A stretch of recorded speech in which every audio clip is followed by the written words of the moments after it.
नमस्ते दोस्तों, जय श्री राम। आप सभी का बहुत बहुत स्वागत है मेरे YouTube चैनल श्री रामार्थ पर। दोस्तों, आज की इस वीडियो में हम बात करेंगे श्री आनंद रामायण के पहले कांड सार कांड के तीसरे सर्ग के बारे में। दोस्तों, इस सर्ग में बहुत सारे रहस्य बताए गए हैं भगवान राम और माता सीता के, और रावण का भी एक रहस्य हमें यहाँ पर मालूम होगा, और माता सीता के तो बहुत ही तगड़े रहस्य यहाँ पता लगेंगे। तो चलिए दोस्तों, आप चैनल पर बने रहिए और देखते रहिए ये सारे भगवान राम और माता सीता के लीलाओं को। चलिए मित्रों, शुरू करते हैं इस वीडियो को। दोस्तों, यहाँ पर देखिए, जो विश्वामित्र जी हैं वो भगवान राम और लक्ष्मण को जो है उत्तम माहेश्वरी विद्या, धनुर्विद्या, शस्त्र विद्या, अस्त्र विद्या, लौकिकी विद्या, रथ विद्या, गज विद्या, अश्व विद्या, गदा विद्या, मंत्रों के द्वारा अस्त्र शस्त्रों के आवाहन प्रयोग तथा विसर्जन संबंधी विद्या, क्षुधा यानी कि भूख प्यास, तृष्णा को मिटाने वाली बला और अतिबला नामक जो है सिद्धियां प्रदान करते हैं। तो जो ये बला और अतिबला है, ये जो है भूख और प्यास को मिटाती है, और ये जितनी भी मैंने अभी आपको बताई ये सारे जो विद्याएं हैं, ये सभी विद्या विश्वामित्र जी ने भगवान राम और लक्ष्मण को प्रदान किए थे। इसके बाद यहाँ पर दोस्तों बताया जा रहा है कि जो ताड़का थी जिसे भगवान राम ने मारा था, वो ताड़का अपने पिछले जन्म में एक अप्सरा थी, और उसके पति का नाम था सुनंद। और सुनंद और ताड़का के दो पुत्र थे, मारीच और सुबाहु। और ये जो ताड़का थी, इसने जो है ऋषि अगस्त जी का अपमान कर दिया था। ऋषि अगस्त ने इसे कहा था कि जा तू राक्षसी हो जा। फिर जो है ऋषि अगस्त ने बोला कि राम के बाण से तुम्हारी सदगति होगी, और जब राम के बाण से जो है ताड़का मरी तो वो भगवान राम को प्रणाम करके स्वर्ग लोक को चली गई, क्योंकि वो अपने श्राप से मुक्त हो गई थी। तो ये जो है ताड़का की दोस्तों कहानी हमें पता लगती है यहाँ पर। इसके बाद यहाँ पर जो है हमें पता लगता है कि भाई जो विश्वामित्र जी थे, उन्होंने भगवान राम को एक शिला यानी कि एक पत्थर दिखाया। उसके ऊपर बोला कि भाई श्री राम जी, आप यहाँ पर अपने चरण कमलों को रखें। और जैसे ही भगवान श्री राम ने अपने चरण कमल उस पत्थर पे रखे, वो पत्थर एक स्त्री में बदल गया, और वो स्त्री थी गौतम पत्नी, जिसे गौतम जी ने श्राप दे दिया था। क्योंकि इसके पीछे एक कारण था जो कि मैं आपको बाद में बताऊंगा। तो गौतम पत्नी जो है वो, जिनका नाम अहिल्या था, वो पत्थर की बन गई थी, जिन्हें गौतम ऋषि ने श्राप दे दिया था। उसी श्राप से भगवान राम ने अहिल्या को जो है मुक्त कराया था। इसके बाद दोस्तों हमें पता लगता है कि एक नाविक है जो भगवान श्री राम को बोलता है कि भाई मैं आपको गंगा पार तब करवाऊंगा जब आप जो है अपना जो है पैर धुलवा लेंगे। और वो ऐसा क्यों कहता है? वो इसलिए कहता है क्योंकि भाई वो कहता है कि प्रभु, ऐसा सुनने में आया है कि आपने एक पत्थर के ऊपर पैर रखा था, और वो पत्थर जो है एक स्त्री बन गई। अब प्रभु, कहीं आप मेरी नौका पर पैर रखेंगे और वो भी स्त्री बन जाएगी तो मैं कैसे संभालूंगा? मेरे पास तो एक स्त्री और है, फिर मैं दूसरी स्त्री का क्या करूंगा? तो इस कारण से आपके मैं पहले चरणों को धोऊंगा, उसके बाद फिर आपको नौका पर चढ़ाऊंगा। तो पहले राम और लक्ष्मण दोनों के पैर धुले जाते हैं, और उसके बाद राम, लक्ष्मण और विश्वामित्र जी गंगा पार करने के लिए नौका पर चढ़ जाते हैं। दोस्तों, यहाँ पर हमें पता लगता है कि जो मिथिलापुरी में राजा जनक जी हैं, वो सभी लोगों को, सभी राजाओं को आमंत्रित करते हैं सीता स्वयंवर के लिए। और हमें पता लगता है कि यहाँ पर दशानन रावण भी अपने जो है मंत्रियों के द्वारा आया हुआ होता है। और यहाँ पर एक और बात बताई जाती है कि जो राजा दशरथ जी थे, वो राम जी के विरह के कारण, राम जी के जो है याद में राजा जनक जी के उस जो है सीता स्वयंवर में नहीं आते हैं।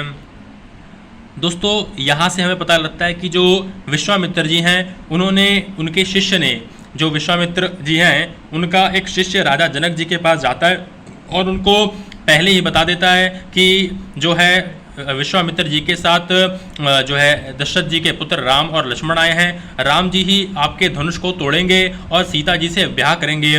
और साथ ही साथ वह विश्वामित्र जी का शिष्य ये भी कह देता है कि आप जो है ये बात किसी को भी न बताइएगा जब तक धनुष न टूट जाए।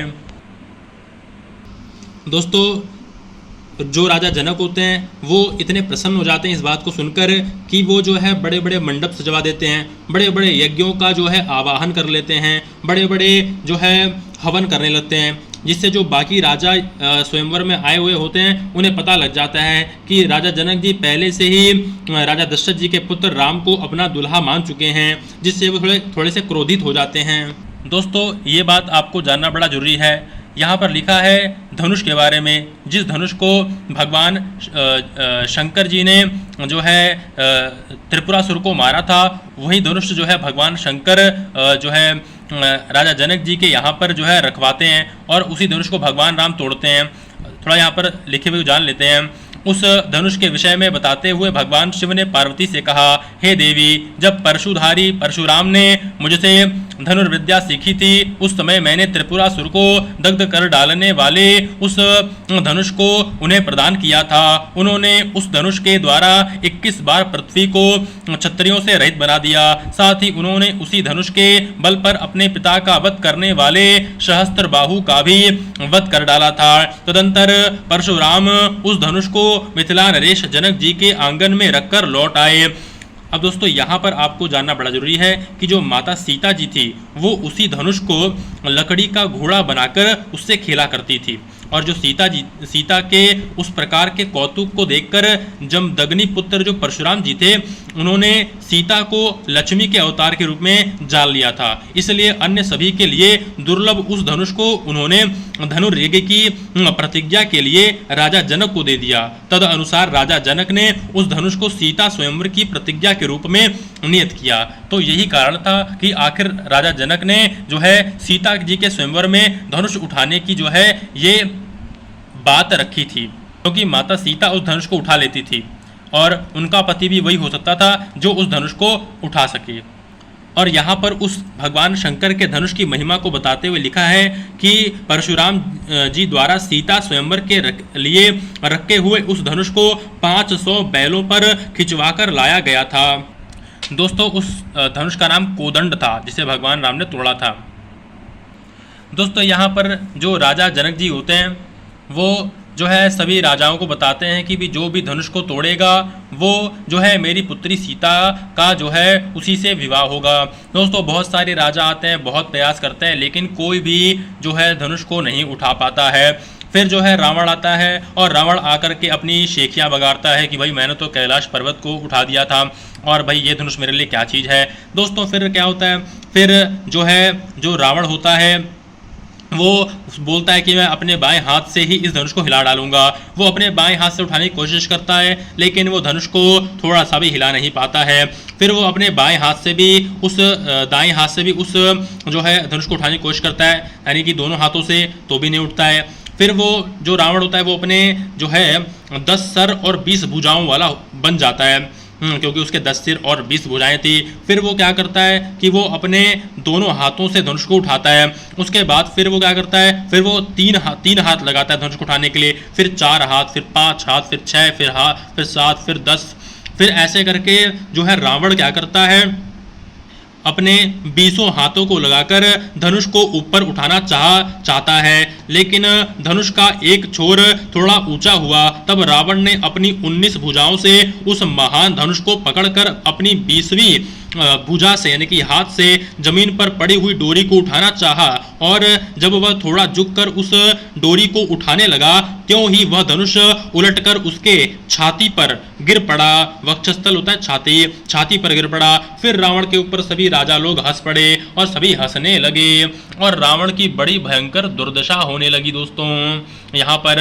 लेकिन मानना पड़ेगा कि सभी राजा उस धनुष को हिला नहीं सके, लेकिन रावण ने उसे हिलाया थोड़ा सा, पर वो उसकी छाती पर गिर गया, रावण की छाती पर, और रावण फिर उठ नहीं पाया और रावण को चक्कर आने लग गए, उसके मुंह से लार निकलने लगी। और फिर उसके सारे मंत्रियों ने उस धनुष को उठाने का सामर्थ्य किया, लेकिन कोई भी उस धनुष को नहीं उठा पाया और रावण को उस धनुष से नहीं बचा पा रहा था कोई भी उसका जो है मंत्री जो था राक्षस रावण का।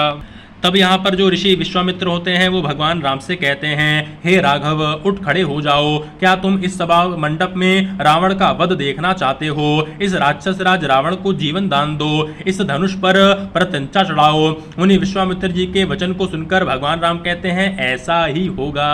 दोस्तों यहाँ पर विश्वामित्र जी भगवान राम को भेजते हैं और कहते हैं कि रावण का वध होने से बचा लो, क्योंकि रावण उस धनुष के नीचे दब गया था, उसे उठा नहीं पा रहा था। इसलिए विश्वामित्र जी उसकी जान को बचाने के लिए राम जी को भेज देते हैं। दोस्तों यहाँ पर बताया जा रहा है कि जो भगवान श्री राम हैं उन्होंने पीतांबर ओढ़ रखा था और उनके हाथ में शंख चक्र गदा पद्म आदि दिव्य चिन्ह बने हुए थे। अब यहाँ पर क्या बताया जा रहा है कि जो भगवान श्री राम थे उन्होंने मुस्कुराते हुए धनुष के पास गए, उन्होंने धनुष को प्रणाम किया, उसकी प्रदक्षिणा की। तदंतर भगवान शिव को प्रणाम करके उनका ध्यान किया और फिर गुरु विश्वामित्र, पिता राजा दशरथ, माता कौशल्या तथा गुरु वशिष्ठ जी का मन ही मन ध्यान किया। तदंतर रघुश्रेष्ठ श्री राम ने बाएं हाथ के, अब देखिए बाएं हाथ से रावण ने भी उठाने की कोशिश की थी। अब श्री राम ने क्या किया, श्री राम ने बाएं हाथ के द्वारा उस शिव धनुष को और दाहिने हाथ से उसकी डोरी को पकड़कर पुनः बाएं हाथ से धनुष को झुकाकर और उसे भरी सभा में सबके देखते देखते क्षण भर में ही धनुष पर डोरी चढ़ा दी। उस समय बाजे बजने लगे और इसी बीच में भगवान श्री राम ने बाएं हाथ के बलपूर्वक दबाव से जो है उस धनुष को बीच से तोड़कर 3 टुकड़ों में कर दिया। यानी कि भगवान श्री राम के हाथ के दबाव से वो धनुष 3 टुकड़ों में विभक्त यानी कि बट गया। बोले श्री राम जी महाराज की जय। और दोस्तों यहाँ पर क्या बताया जा रहा है कि जो रावण था वो अपनी लज्जा से मुख नीचे किए हुए, बिना मुकुट पहने, कच्छ विहीन ही अत्यंत व्याकुल होकर उस सभा में एक क्षण के लिए भी नहीं ठहरा और चुपचाप शीघ्र ही अपनी पूरी लंका को चला गया। दोस्तों यहाँ पर सीता जी की माता का नाम सुनैना बताया जा रहा है और वास्तव में सीता जी की जो है पिताजी का नाम राजा जनक, जिन्हें विदेहराज भी कहा जाता है, और सीता जी की माता का नाम सुनैना था। और यहाँ पर बताया जा रहा है कि जो भगवान श्री राम हैं उन्हें देखकर माता सीता ने जो है भगवान श्री राम के गले में दोनों हाथों से पकड़कर श्री राम जी को पहना दी। क्या पहना दी? रत्नमाला पहना दी। सीता जी ने जो जयमाला होती है वो भगवान श्री राम के गले में पहना दी। और यहाँ पर मुनि विश्वामित्र जी कहते हैं कि मुनि विश्वामित्र जी ने श्री राम को गले लगा लिया और अपनी गोद में बैठाकर प्रेम पूर्वक उनका मस्तक सूंघा। इनका भगवान श्री राम का राजा जनक ने भी पुत्री सीता को विश्वामित्र जी की गोद में बैठा दिया। उस समय सीता तथा राम को अपनी गोद में लिए हुए वे मुनि विश्वामित्र अत्यंत सुशोभित हुए। मुनि ने यानी कि ऋषि विश्वामित्र ने अपने मन में अपने जीवन की सफलता को माना। अब दोस्तों यहाँ पर देखिए जो राजा जनक जी हैं वो सभी राजाओं से कह रहे हैं कि हे राजागण, आप सभी सीता और राम जी के विवाह के बाद ही अपने अपने राज्य में जाइएगा। लेकिन यहाँ पर जितने भी राजा लोग हैं सब जो है भगवान राम पर क्रोधित हैं, भगवान राम से गुस्सा कर रहे हैं, क्योंकि उन्होंने माता सीता जो कि बहुत सुंदरी हैं उनसे विवाह कर लिया है, त्रिलोक सुंदरियां उनसे विवाह कर लिया है।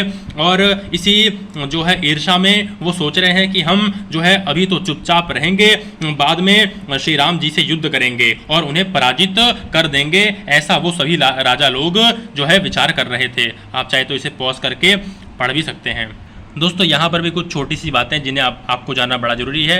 यहाँ पर जो राजा जनक जी हैं वो दशरथ जी के साथ आते हुए 2 पुत्रों को देखते हैं। तो राजा जनक जी सोचते हैं कि भाई राम और लक्ष्मण तो यहाँ हैं, तो ये दोनों कौन हैं?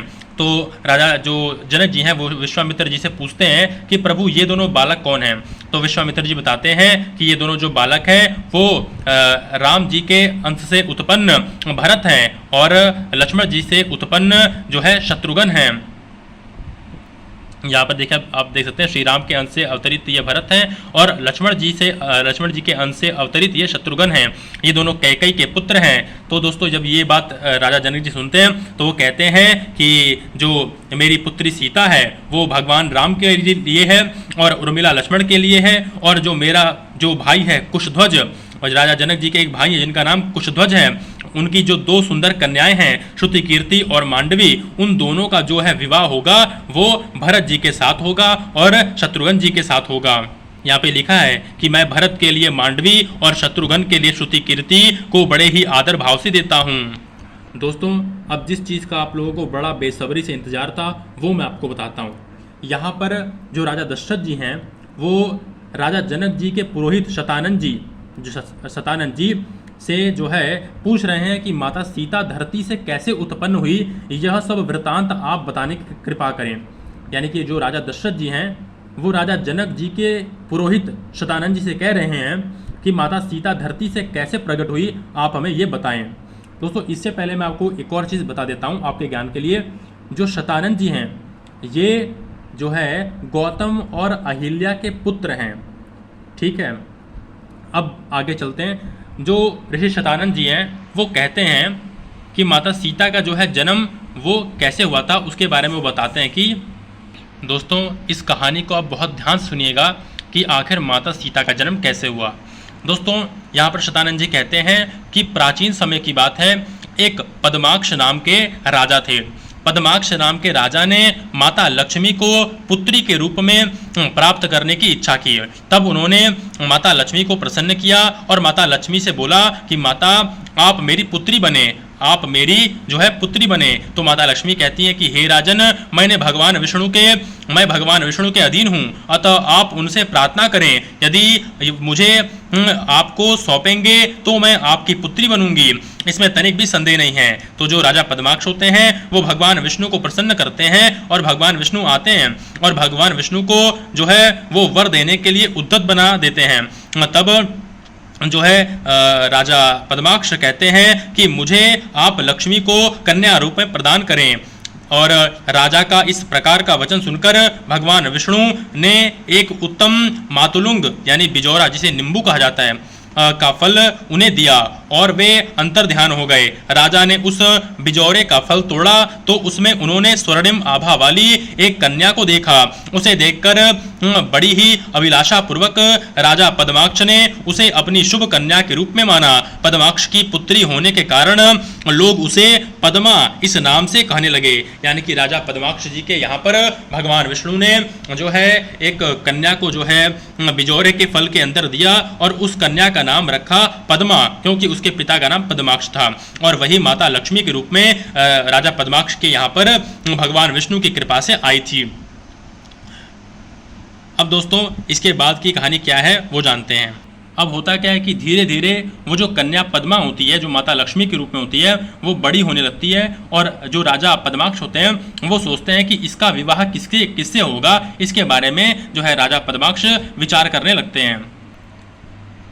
अब दोस्तों, होता क्या है कि जो राजा पद्माक्ष होते हैं वो सभी लोगों को अपनी पुत्री पद्मा के स्वयंवर में बुलाते हैं और कहते हैं कि जो कोई भी आकाश के नीले वर्ण से अपने शरीर का रंग लेगा, शरीर को रंग लेगा, उसे ही मैं अपनी इस कन्या पद्मा को दूंगा। क्या कहते हैं पद्माक्ष कि जो कोई भी आकाश के नीले वर्ण से यानी कि नीले रंग से अपने शरीर को रंग लेगा, उसे ही मैं अपनी कन्या पद्मा को दूंगा। तो इस बात को सुनकर जो सभी देवता होते हैं और राक्षस होते हैं, मनुष्य होते हैं, वो सभी क्या करते हैं कि सोचते हैं कि भाई ये तो असंभव है, हम इस राजा पद्माक्ष को ही मार देते हैं और पद्मा से विवाह कर लेते हैं। तब जो है राजा जो पद्माक्ष होते हैं वो क्या करते हैं कि सभी देवताओं से, सभी मनुष्यों से युद्ध करते हैं और उनके साथ उनका जो है बड़ा रोमांचकारी युद्ध होता है। और जो है राजा पद्माक्ष जो होते हैं वो अपने बाणों से पीड़ित होकर देवता तथा मनुष्य आदि से विमुख हो गए। यहाँ पर दोस्तों मेन बात ये बताई जा रही है कि जो राजा पद्माक्ष थे उन्होंने देवताओं को और जो राजाएं थे, जो राजा बाकी आए थे, उनको तो मार दिया, लेकिन जो दैत्य थे उन दैत्यों ने जो राजा पद्माक्ष थे वो जो है जब दैत्यों से लड़ने के लिए गए तो उन दैत्यों ने राजा पद्माक्ष का वध कर दिया। देखिए लिखा है, दैत्यों ने रण में जो पद्माक्ष था उसका वध कर दिया। तो दोस्तों उसके बाद क्या होता है कि जब जो पद्मा होती है वो देखती है कि भाई मेरे पिताजी को मार दिया गया है, तो पद्मा क्या करती है कि एक अग्नि कुंड में जो है कूद पड़ती है। अग्नि में जो है वो कूद पड़ती है, ठीक है। एक अग्नि कुंड होता है जिसमें पद्मा जो है वो कूद जाती है और जो है पद्मा को फिर कोई भी जो दैत्य होता है, राक्षस होते हैं, वो कोई देख ही नहीं पाते हैं, उसे ढूंढ ही नहीं पाते हैं। और जो है फिर वो लोग राजा पद्माक्ष के उस महल को तोड़ फोड़ देते हैं और वहाँ से फिर चले जाते हैं। अब दोस्तों यहाँ पर जो है जितने भी ऋषि मुनि हैं वो क्या कहते हैं उसे सुनिए। लिखा है, इसी कारण मुनिजन कभी भी लक्ष्मी की अभिलाषा नहीं करते।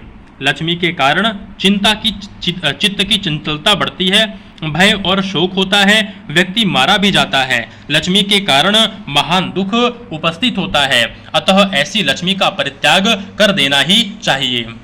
अब दोस्तों यहाँ पर क्या होता है कि एक समय जो रावण होता है ना, एक समय जो क्या बोलते हैं ये अपना रावण होता है, ये पुष्पक विमान से ना जो है कहीं पर जा रहा होता है। तो उसी टाइम क्या होता है कि जो पद्मा भी होती है वो अग्निकुंड से बाहर आ जाती है। तो रावण का एक दूत उसे दिखाता है कि देखो पद्मा जो है अग्निकुंड से बाहर आई है।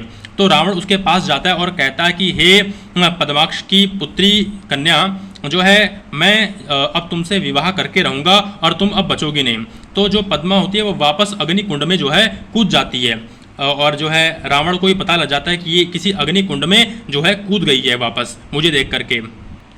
यहाँ पे देखिए लिखा हुआ है कि वह उसे पकड़ने के लिए शीघ्र ही पुष्पक विमान से कूद पड़ा।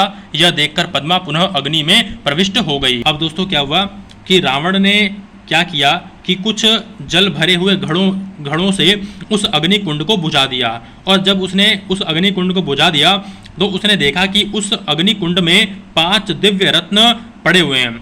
और उसने क्या किया कि उन रत्नों को पकड़कर एक पेटी में बंद कर दिया और अपने जो है पुष्पक विमान में लेकर के गया और अपने लंका में जाकर के जो है देवगृह में यानी कि पूजा के कमरे में उसने उस पेटी को रख दिया और मंदोदरी से कहने लगा कि हे मंदोदरी, तुम्हारे लिए मैं बड़े ही परिश्रम से दिव्य रत्न लाया हूँ, जिन्हें देखकर तुम्हें अत्यंत प्रसन्नता होगी। वह रत्न मैंने एक पेटी में बंद कर देवालय में रखा है, जाओ उन्हें ग्रहण कर लो। दोस्तों यहाँ पर बताया गया कि जब मंदोदरी पूजा के कमरे में जाती है और उस पेटी को उठाती है तो मंदोदरी उस पेटी को उठा नहीं पाती है। फिर वो वापस जाती है रावण के पास और कहती है कि वो पेटी मेरे से उठ नहीं रही है, आप जाइए और उसे उठाइए और मुझे दिखाइए। रावण जाता है, उस पेटी को उठाता है, लेकिन वो उस पेटी को बिल्कुल भी उठा नहीं पाता है। उसे मतलब पूरी ताकत लगा देता है, लेकिन उससे वो पेटी उठती नहीं है। यहाँ पे लिखा हुआ है कि तथापि वह तनिक भी नहीं हिली। रावण जो है अपने 20 भुजाओं से उसे उठाना चाहता है, लेकिन वो पेटी नहीं उठती है। उसके बाद दोस्तों क्या होता है कि रावण क्या करता है कि उस पेटी को खोल देता है वहाँ पर, ठीक है। वो उसको पेटी को उठा के कहीं और लेके जा रहा होता है, बट वो सोचता है कि चलो इसको यही खोल लेता हूँ। तो रावण जब उस पेटी को खोलता है तो उस पेटी के अंदर एक कन्या को देखता है। वो कन्या जो है राक्षसों की आंखों को चौंधिया देती है, यानी कि वो कन्या बहुत सुंदर होती है, उसके शरीर से प्रकाश निकल रहा होता है। और क्या होता है फिर रावण जो है मंदोदरी को युद्ध संबंधी यानी कि जो युद्ध करता है राजा पद्माक्ष के साथ वो सारी बातें बता देता है और वो कन्या कैसे प्राप्त हुई यह सारा समाचार जो है मंदोदरी को बता देता है। कौन? रावण बता देता है।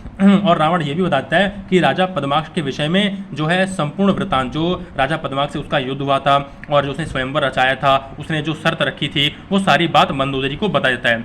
ये सारी बातें मंदोदरी होती है वो सुनती है और मंदोदरी को बड़ा गुस्सा आता है और वो रावण से कहती है कि यह कुलघातनी है, भयंकरी है, इसके विषय में सब कुछ जानते हुए भी आप इसे लंका में क्यों ले आए हैं? यह दुष्टा कुल का विनाश करने वाली है, इसे शीघ्र ही वन में छोड़ दीजिए।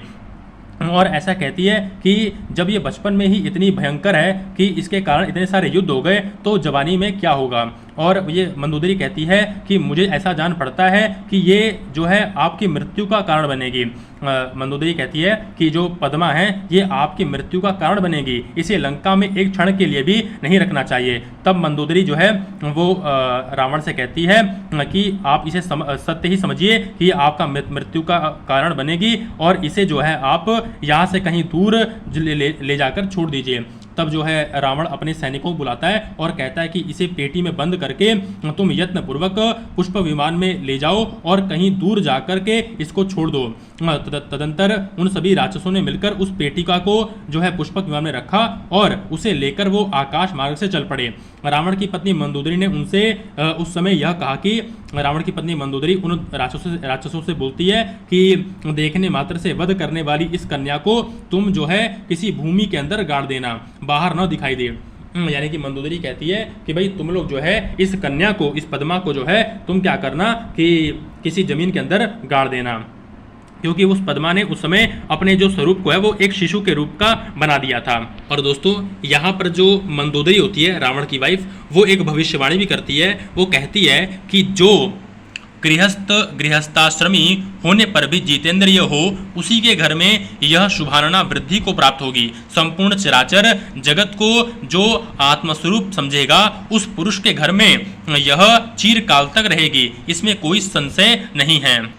अब दोस्तों यहाँ पर आप देखिए, जब मंदोदरी इस प्रकार कह ही रही होती है, उसी टाइम वो जो पेटिका में कन्या होती है वो कहती है कि इस समय तो मैं जा रही हूँ, किंतु राक्षसों का वध करने के लिए, मंत्रियों तथा पुत्रों सहित दशानन रावण का वध करने के लिए पुनः आऊंगी। और वो कब आती हैं? जब सीता जी का रावण हरण कर लेता है। पुनः तीसरी बार आकर निकुंभ पुत्र पौंडक और 100 सिर वाले रावण को मारूंगी। दोस्तों ये आगे जो है आपको क्या बोलते हैं, राज्य कांड में ये कहानी आती है, जहाँ पर जो है माता सीता की वजह से 100 सिर वाले रावण का जो है वध हो पाता है।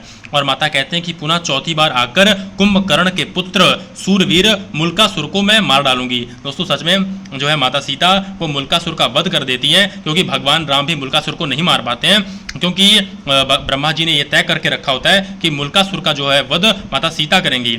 और एक राक्षस होता है, एक जो है ऋषि होते हैं, वो भी मुल्कासुर को ये श्राप देते हैं कि तेरा जो है वध माता सीता के हाथों होगा।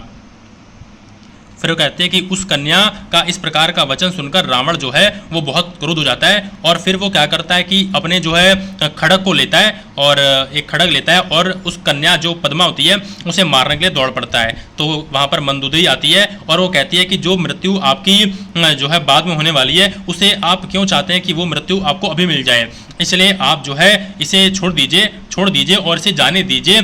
भविष्य में जो होना है वो तो हो करके ही रहेगा। तो दोस्तों यहाँ पर ये सारी बातें लिखी हुई हैं। देखिए यहाँ पे जो मंदोदरी वो कह रही है कि कालांतर में होने वाली मृत्यु को आप आज ही क्यों होने देना चाहते हैं।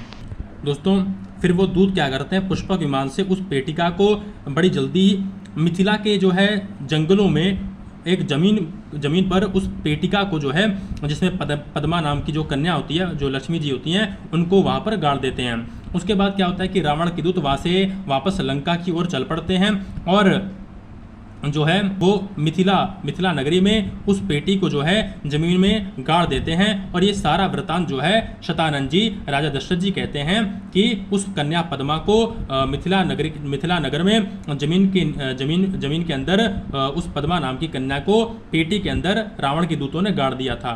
दोस्तों यहाँ पे लिखा है कि विदेहराज जनक ने उसी भूमि को, जहाँ पर जो है पद्मा को गाड़ा गया था, उसी भूमि को एक ब्राह्मण को जो है वो दान में दे देते हैं। और जब ब्राह्मण क्या करता है, उस भूमि को जुतवाने के लिए एक जो है व्यक्ति को बुलाते हैं और उसे शुभ मुहूर्त में जो है जुतवाते हैं।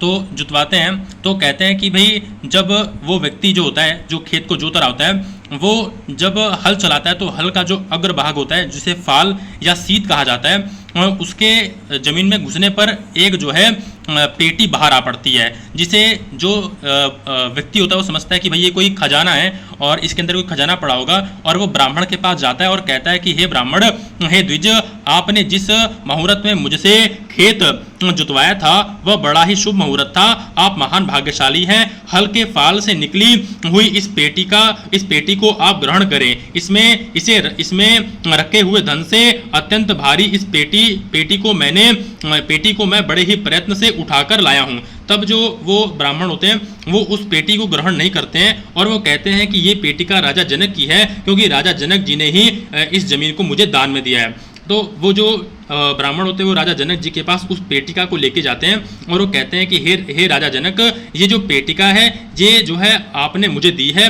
ये जो पेटिका है ये आपके जमीन से निकली है, जो आपने मुझे दान में दी है, इसलिए ये पेटिका आपकी हुई, न कि मेरी। लेकिन जो राजा जनक जी होते हैं वो कहते हैं कि वो कहते हैं कि हे ब्राह्मण, मैंने जमीन आपको दान में दे दी है, इसलिए जमीन से जो भी कुछ निकलेगा वो भी आपका ही होगा। लेकिन ब्राह्मण जो है नहीं मानते हैं और वो उस पेटी को राजा जनक को ही देने की बात कहते हैं। देखिए यहाँ पे लिखा है कि आपने पूर्व में मुझे केवल भूमि ही दान में दी है, इस धन से परिपूर्ण पेटिका को तो आपने मुझे नहीं दिया था। भूमि के अंदर जो गड़ा धन रहता है वह राजा का ही होता है, इसमें कोई संशय नहीं है। ये ब्राह्मण जो है राजा जनक को बोलते हैं। तब दोस्तों क्या होता है कि वहाँ पर एक जो है सभा में एक व्यक्ति उपस्थित होते हैं जो कहते हैं कि भाई इस पेटी को पहले खोलो तो इसमें क्या है। तो जब राजा जनक उस पेटी खोलते हैं तो उस पेटिका में से एक कन्या बाहर आती है, जिसे देखकर जो है ब्राह्मण तो वहाँ से चले जाते हैं, लेकिन जो राजा जनक होते हैं वो उस पेटिका में निकले हुए उस कन्या को ले जाकर उसे अपना बना लेते हैं, अपनी बेटी के रूप में धर लेते हैं और उसका पालन पोषण करने लगते हैं। और यहाँ पर जो लिखा है कि बाकी सभी जो स्वर्ग के देवता होते हैं, गंधर्व होते हैं, वो नाचने लगते हैं, गाने लगते हैं और सभी लोग जो है झूमने लगते हैं। अब दोस्तों यहाँ पर आपको जो सबसे ज़रूरी बात है जो जाननी चाहिए वो मैं आप लोगों को बताता हूँ। अब दोस्तों आप ध्यान सुनिएगा जो मैं आपको बता रहा हूँ। मातुलुंग बिजौरा नींबू फल से प्रकट होने के कारण वह कन्या मातुलुंगी इस नाम से प्रसिद्ध हुई। ये शतानंद जी कह रहे हैं। अग्नि में निवास करने के कारण अग्निगर्भा और रत्नों में निवास करने के कारण संसार में रत्नावली यह नाम पड़ गया। चूंकि वे धरणी से उत्पन्न हुई थी इसलिए धरणीजा भी उनका नाम हुआ। राजा जनक के द्वारा पालित होने से जानकी यह नाम पड़ा। हल के फाल सीर सीत से निकलने के कारण वह सीता नाम से जाने लगी और पूर्व में राजा पद्माक्ष की कन्या थी इसलिए पद्मा कहलाई। हे राजन, इस प्रकार से सीता के अनंत नाम हैं। आकाश के समान नील वर्ण के शरीर वाले श्री राम ने ही इन जानकी को प्राप्त करके राजा पद्माक्ष की प्रतिज्ञा को सफल बनाया। दोस्तों राजा पद्माक्ष ने क्या प्रतिज्ञा की थी कि जो व्यक्ति आकाश के रंग को रंग लेगा अपने शरीर पर वही पद्मा से विवाह करेगा। और जो भगवान श्री राम है उनका जो शरीर का रंग है वो आकाश के रंग के समान है। और उन्होंने पद्माक्ष की उस शर्त को जो है पूरा किया और माता सीता से जो है विवाह किया। शतानंद जी कह रहे हैं कि शतानंद जी ने राजा दशरथ से कहा, इस प्रकार आपने जो पूछा वह सब मैंने आपको निवेदित कर दिया। हे राजन, अब आप इन चारों कन्याओं को पुत्र वधुओं के रूप में स्वीकार करें। और दोस्तों इस प्रकार जो राजा जनक है उनकी राजा जनक उनकी दो पुत्रियां सीता और जो है उर्मिला और राजा जनक के भाई कुशध्वज उनकी दो पुत्रियां श्रुतकीर्ति और मांडवी, उन चारों बहनों का विवाह सीता जी का राम जी के साथ, उर्मिला जी का लक्ष्मण जी के साथ, श्रुतकीर्ति का शत्रुघ्न जी के साथ और मांडवी जी का भरत जी के साथ विवाह हुआ। दोस्तों यहाँ पर लिखा है कि राजा जनक जी के आग्रह करने पर जब चारों भाइयों का विवाह हो गया था तो राजा दशरथ जी 1 महीने तक जनकपुर में रुके थे। उसके बाद फिर वो जनकपुर से बाहर जाते हैं तो देखते हैं कि राजा दशरथ को जो है एक अपशकुन जो है वो दिखाई देता है और वो ऋषि वशिष्ठ जी से कहते हैं कि हे गुरुजी, मुझे कुछ अपशकुन होते हुए दिख रहे हैं, ऐसा लग रहा है कि आगे मार्ग में कुछ घटना घटने वाली है। तो ऋषि जो वशिष्ठ होते हैं वो कहते हैं कि हाँ, कुछ ऐसा तो होने वाला है, लेकिन डरने की बात नहीं है क्योंकि यह संकट दूर हो जाएगा। और वो क्या बताते हैं कि देखिए, मंगल की सूचना देने वाले ये हरण यानी कि हिरणी दाहिने ओर जा रही है। इस प्रकार की वार्ता उन दोनों ने कर ही रहे थे कि उसी समय राजा दशरथ जी के जो राजा दशरथ जी होते हैं उनके जो है आगे जमदग्नि पुत्र परशुराम जी आ जाते हैं और वो जो है बहुत ज़्यादा गुस्से में होते हैं। उनका जो है बहुत जो है क्रोध निकल रहा होता है। यहाँ पे लिखा हुआ है कि उनकी जो है आंखें और मुखमंडल क्रोध से रक्त यानी लाल वर्ण की प्रतीत होती हैं। उन्हें देखकर उस समय राजा दशरथ अत्यंत भयभीत हो उठते हैं। अब दोस्तों यहाँ पर जो परशुराम जी है वो भगवान राम से कहते हैं कि राम, तुम क्षत्रिय अधम हो और मेरे नाम से विचरण यानी कि घूम रहे हो। यदि तुम क्षत्रिय हो तो मेरे साथ युद्ध करो। पुराने जर्जर धनुष को तोड़कर तुम व्यर्थ ही अपनी बड़ाई कर रहे हो। अरे राजपुत्र, इस वैष्णव धनुष में यदि तुम डोरी चढ़ा दोगे तो तुम्हारे साथ मैं युद्ध नहीं करूंगा। यदि ऐसा नहीं करोगे तो मैं तुम्हें मार दूंगा। परशुराम जी ऐसा राम जी कहते हैं। परशुराम जी कहते हैं कि जो मेरे पास ये वैष्णव धनुष है इसमें तुम डोरी चढ़ा दो तो मैं तुम्हें क्षमा कर दूंगा। इसके बाद दोस्तों क्या होता है कि जो श्री राम जी होते हैं वो कहते हैं कि हे प्रभु, मैं तो केवल एक गुण वाला हूँ, पर आप तो अनेक गुण वाले हैं, और हम जो क्षत्रिय हैं वो गौ ब्राह्मण देवता और स्त्री पर जो है देवताओं गौ ब्राह्मण देवता और स्त्रियों पर अस्त्र नहीं उठाते, इसलिए मैं आप पर अस्त्र नहीं उठाऊंगा क्योंकि आप एक ब्राह्मण हैं। इतना सुनते ही जो भगवान परशुराम होते हैं उन्हें बड़ा क्रोध आ जाता है और उनका जो क्रोध होता है इतना भयंकर होता है कि आंधी तूफान चलने लगती है, और भगवान जो श्री राम होते हैं उनको भी थोड़ा क्रोध आ जाता है, और वो जो है भृगुवंशी परशुराम जी के हाथ से वैष्णव धनुष को छीन लेते हैं और वेग पूर्वक उस धनुष के ऊपर जो है डोरी चढ़ा देते हैं, और अपना जो धनुष जो है अपना जो है बाण निकाल करके उस वैष्णव धनुष पर जो है उसको रख देते हैं, और श्री राम जो है परशुराम जी से बोलते हैं कि हे ब्राह्मण, आप मेरी बात सुने। इस तो भगवान राम कहते हैं कि संधान किए हुए बाण का लक्ष्य आप बताएं, क्योंकि राम बाण अमोघ होता है, शीघ्र ही मुझे बताएं कि मैं इस बाण से समस्त लोगों को विद्ध करूं, या आपके दोनों चरणों को। श्री राम द्वारा ऐसा कहे जाने पर जो परशुराम जी होते हैं वो उनको जो है एक जो है बात याद आ जाती है, और भगवान श्री राम से कहने लगते हैं, वो कहते हैं मैंने अब जान लिया है कि आप ही साक्षात परमेश्वर हैं, आप ही पुरुष नारायण विष्णु हैं, परम पुराण पुरुष नारायण विष्णु हैं। और वो कहते हैं कि बाल्य अवस्था की बात है, मैं तपस्या द्वारा भगवान विष्णु की आराधना के लिए और उन्हें शीघ्र प्रसन्न करने के लिए गोमती तीर्थ में गया था। वहाँ मैंने तपस्या के द्वारा सारंग धनुषधारी भगवान विष्णु को प्रसन्न किया। मैं अनन्य बुद्धि से उन महात्मा नारायण का ध्यान किया करता था। हे रघुश्रेष्ठ, उन्हीं नारायण के अंश से मैंने पृथ्वी के भार को हल्का करने के लिए तथा सहस्त्रबाहु कार्तवीर अर्जुन का वध करने के लिए इस भूमि पर अवतार धारण किया है। उस समय प्रसन्न हुए भगवान विष्णु ने मुझसे कहा, हे ब्राह्मण, अपना तप छोड़कर उठिए, आपने महान तप किया है, आप मेरे अंश से अवतरित हैं, आप अपने पिता का वध करने वाले है वंश में उत्पन्न श्रेष्ठ राजा कार्तवीर का वध कर डालिए, जिसके लिए कि आपने महान तप किया है। तदंतर आप 21 बार क्षत्रियों का संहार करके समस्त भूमंडल महर्षि कश्यप को दान कर शांति को प्राप्त करें। त्रेता युग के आने पर मैं ही अव्यात्मा राजा दशरथ का पुत्र राम बनकर प्रादुर्भूत यानी कि जन्म लूंगा। उस समय आप परम भक्ति से मेरा पुनः दर्शन करेंगे। उस समय में आपको प्रदत्त अपना तेज वापस लौटा लूंगा। तत्पश्चात ब्रह्मा जी के एक दिन के समय तक आप संसार में विचरण करेंगे। दोस्तों, ब्रह्मा जी का एक समय तो आप लोगों को पता ही होगा कितना होता है, तो उतने समय तक जो है आप पृथ्वी पर रहेंगे। मुझसे इतना कहकर नारायण विष्णु अंतर ध्यान हो गए और उनके आज्ञा अनुसार मैंने भी वह सब किया है।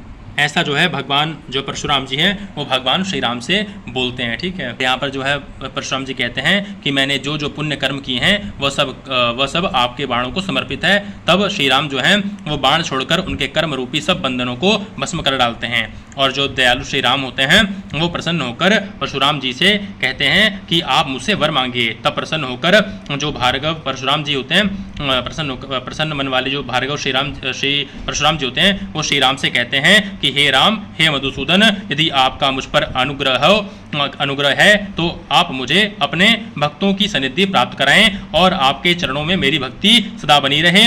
राघव श्री राम जी ने तथास्तु कहा। तदंतर परशुराम उन्हें प्रणाम करके परिक्रमा करके वापस महेंद्राचल की यानी मंदराचल जो महेंद्र पर्वत है उस पर चले गए तपस्या करने के लिए।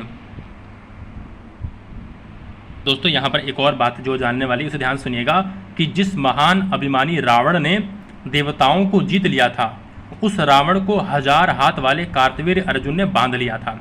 ये बात सत्य है। ये वाल्मीकि रामायण के उत्तरकांड में इसका जिक्र आता है।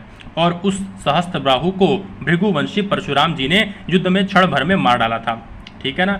वे ही परशुराम आज अपने धनुष में बाण संधान कर देने के कारण श्री राम के द्वारा पराजित हो गए। इस प्रकार श्री रामचंद्र जी के बल पराक्रम और पौरुष का वर्णन मैं कहाँ तक करूं, भगवान शंकर कह रहे हैं बात। अब दोस्तों, एक ऐसा प्रश्न जो हो सकता है आपके मन में उठता हो, उसका जवाब और उसका सवाल क्या है वो मैं आपको बताता हूँ। पार्वती जी कहती हैं कि हे प्रभु, आपने भगवान विष्णु के चिदंश से जमदग्नि पुत्र परशुराम जी को आविर्भूत बताया और उन्हीं से रघुवंशी श्री राम का भी अवतार बताया। फिर इन दोनों में क्या अंतर है? मेरे इस संशय को दूर करने की कृपा करें। श्री शिव जी बोले। अब यहाँ पर माता जो पार्वती कह रही हैं कि भी जो श्री विष्णु जी हैं उन्हीं के जो है अंश से परशुराम जी भी हैं और भगवान राम जी हैं। तो इन दोनों में अंतर क्या है वो बताने का कष्ट करें, ऐसा माता पार्वती भगवान शंकर जी से कह रही हैं। तो भगवान शंकर कह रहे हैं कि श्री विष्णु ने अपने अंश से 8 अवतार धारण किए हैं। उनमें से श्री राम और श्री कृष्ण ये 2 पूर्ण अवतार हैं। सभी अवतारों में ये 2 अवतार श्रेष्ठ हैं। उन 2 अवतारों में भी पूर्वक अवतार अर्थात श्री रामा अवतार को श्रेष्ठ जानना चाहिए। श्री राम सत्य प्रतिज्ञ वाले और जितेंद्रिय हैं। श्री रामा अवतार के समान कोई दूसरा अवतार नहीं है। भगवान श्री कृष्ण को कृष्ण रुचि श्यामल कांति वाला और भगवान श्री राम को रुक्म रुचि सौवर्ण कांति वाला जानना चाहिए। हे गिरिराज पुत्री, इस प्रकार मैंने श्री सीता जी के स्वयंवर की कथा बताई। इस सर्ग के श्रवण से लोगों को मंगल की प्राप्ति होती है। अस्य सर्गस्य श्रवण मंगलम लभते नरः, यानी कि भगवान शंकर बोलते हैं कि राम और कृष्ण ये दोनों पूर्ण अवतार हैं। बाकी जितने भी नरसिंह अवतार हैं, हैग्रीव अवतार है और वराह अवतार है, ठीक है, परशुराम अवतार है, ये खाली एक छोटे से काम को पूरा करने के लिए लिया गया था। जबकि जो राम और कृष्ण है इन्होंने बहुत बड़ी भूमिका निभाई थी इन दोनों अवतारों ने भगवान विष्णु के। वैसे दोनों भगवान विष्णु ही हैं ऐसा हमें जानना चाहिए, ऐसा हमें मानना ही चाहिए, क्योंकि भगवान राम जी खुद कहते हैं कि राम और शिव में कोई अंतर नहीं है, कृष्ण में और राम में कोई अंतर नहीं है, माता पार्वती में और माता सीता में कोई अंतर नहीं है, ऐसा हमें जानना चाहिए। तो दोस्तों इस तरह ये जो हमारा क्या बोलते हैं सार कांड है, सार कांड का जो है तीसरा सर्ग वो यहाँ पर समाप्त हुआ। और इस तरह मैंने आपको जो है सारी जो है रहस्य वाली बातें बता दी। वीडियो बहुत लंबी हो गई है, अगर मैं आपको इसको जो है पूरा पढ़ करके बताता तो और भी लंबी वीडियो हो जाती। दोस्तों वीडियो को जो है सब्सक्राइब कीजिए, वीडियो को लाइक कीजिए, चैनल को सब्सक्राइब कीजिए और कमेंट में जय श्री राम, जय लक्ष्मी माता, हर हर महादेव, जय बजरंगबली ज़रूर लिखिएगा।